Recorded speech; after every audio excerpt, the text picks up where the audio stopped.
आणि आदिवासी बेल्ट वेगळा आहे. आदिवासी कुठं आहे? नंदुरबार मध्ये, आमची संख्या तिथं नाही आहे. आदिवासी कुठं आहे? पालघर मध्ये, आमची तिथं संख्या नाही आहे.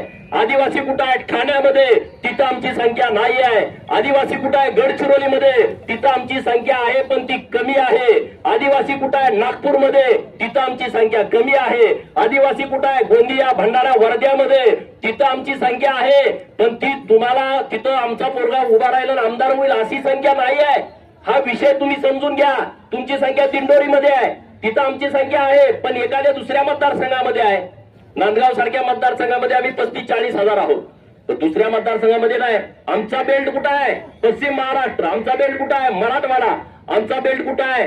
विदर्भामधला यवतमाळ, विदर्भामधला अमरावती, हे अशा ठिकाणी आमचा बेल्ट आहे. इकडे नाशिकला आहे आणि त्यामुळं आमचा तुम्हाला अजिबात त्रास होणार नाही.